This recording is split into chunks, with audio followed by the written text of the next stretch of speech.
And all eyes were on Israel's new Prime Minister Naftali Bennett when he delivered his maiden address at the 76th United Nations General Assembly.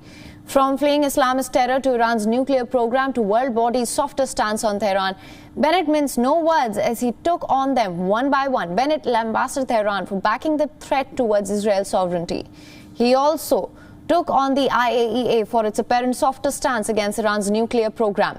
Bennett said that Iran is getting away by violating the guidelines of the IAEA and vowed that Tel Aviv will not let Tehran become a nuclear power.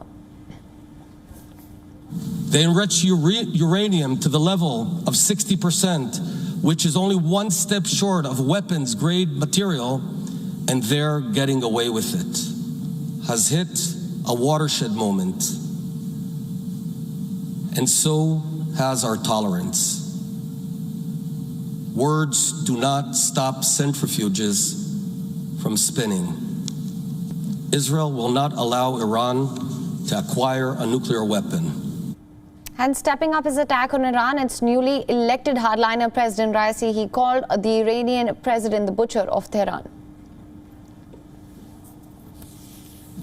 Raisi also oversaw the murder of Iranian children.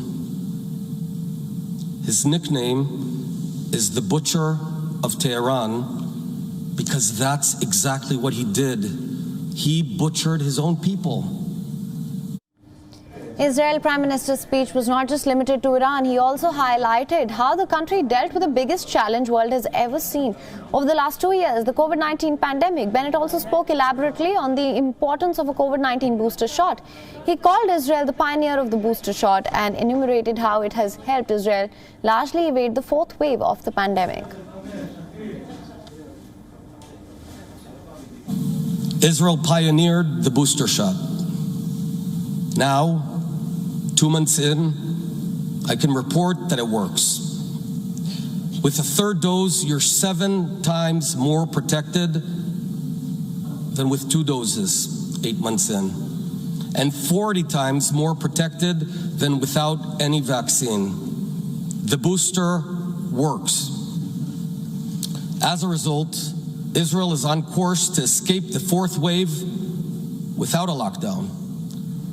And while ending his address, he also talked about a ray of light in the West Asia, the growing ties with Arab and Muslim countries, saying more is to come, and said that each country at the UNGA has a choice between darkness and light.